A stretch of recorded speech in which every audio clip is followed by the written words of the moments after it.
Nós vamos gravar aqui os slides da nossa apresentação, considerando que ontem nós não conseguimos passar os slides.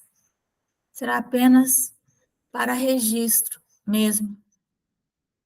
Então, essa tela mostra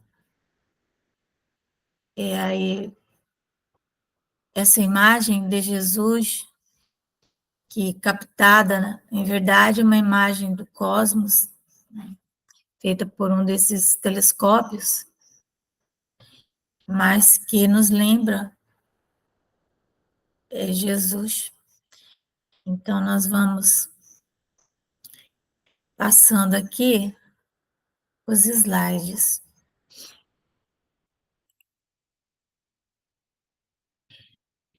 Esse é o slide em que nós falamos da repressão da nossa maturidade,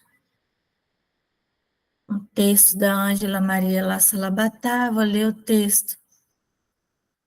Pode acontecer, eventualmente, não se conhecer a própria efetiva maturidade interior e não se ter consciência de já haver superado, nos níveis interiores, determinadas exigências e condicionamentos pessoais, pois estamos identificados com o eu superficial, que nos leva a adotar hábitos e mecanismos que, na realidade, não nos interessam mais.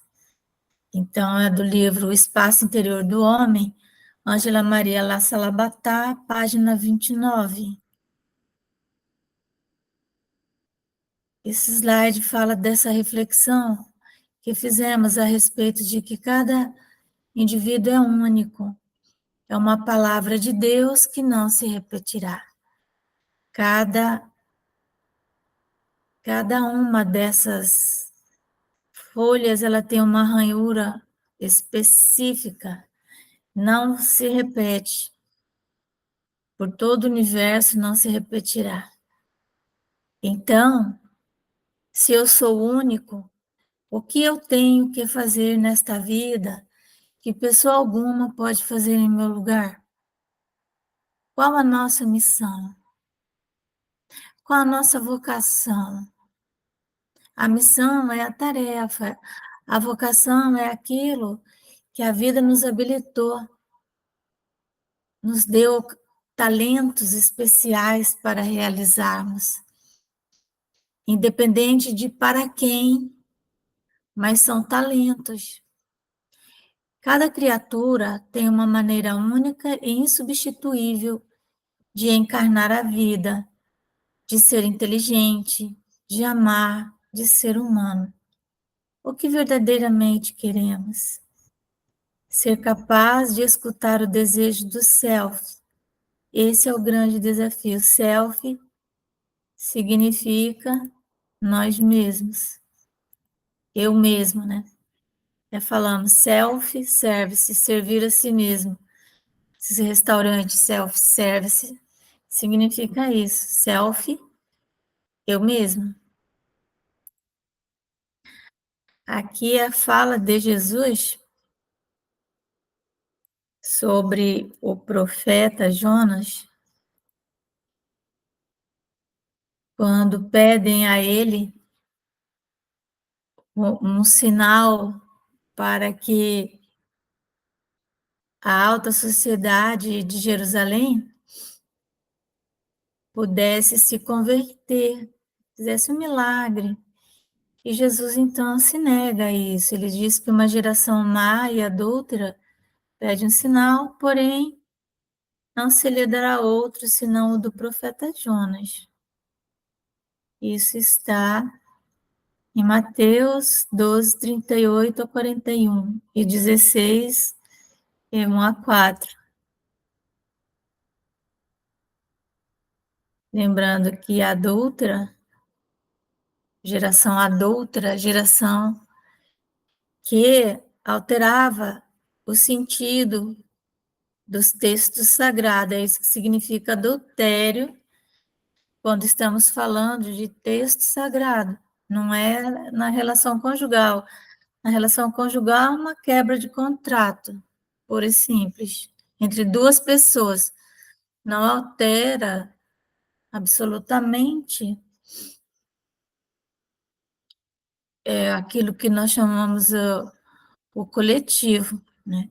Mas a geração adulta, sim, porque aí ela está dando uma interpretação àqueles que têm maior conhecimento, àqueles que têm uma vocação para o ensino, estão habilitados para ensinar, vão ensinar de forma equivocada, vão adulterar a seu bel prazer o texto para se beneficiarem muitas vezes, não é?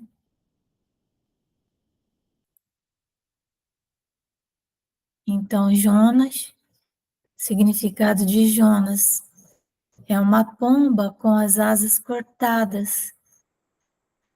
Iona significa uma pomba, porém não é uma pomba qualquer. É uma pomba que teve as suas asas cortadas, que nasceu para voar, mas que não consegue, porque suas asas estão cortadas. Então, esse é o Jonas.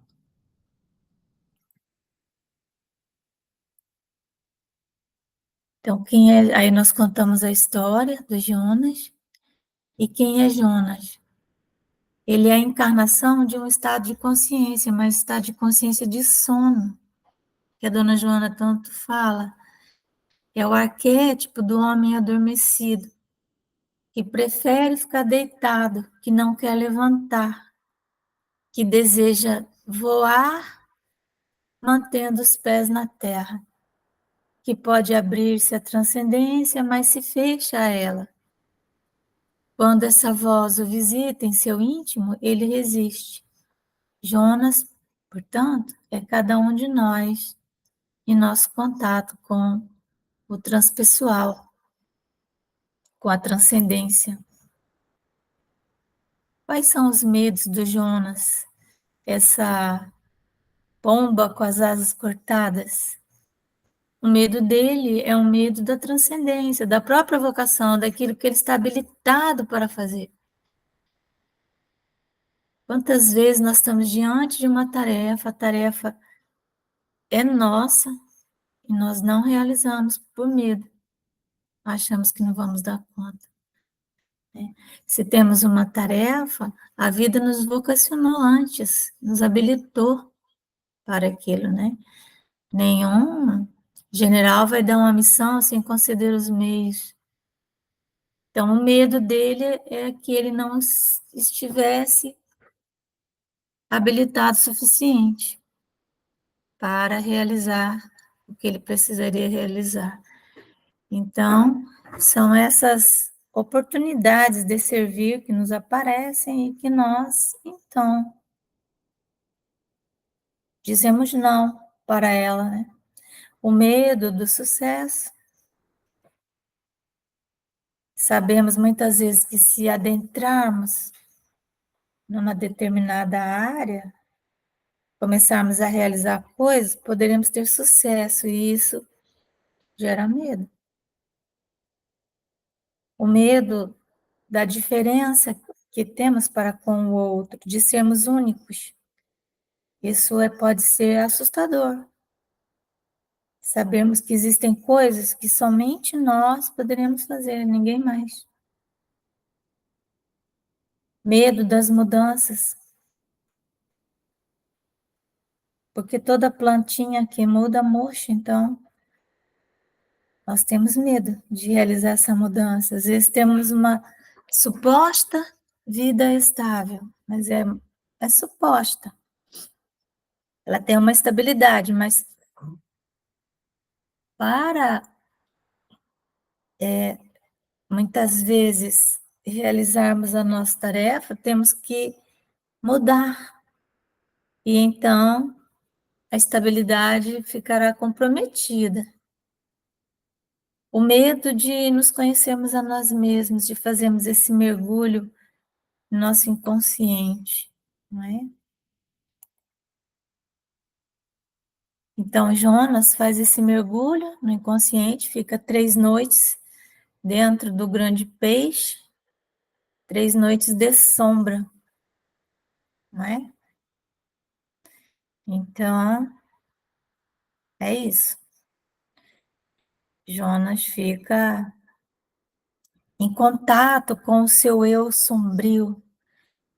Quando nós entramos em contato com as nossas histórias,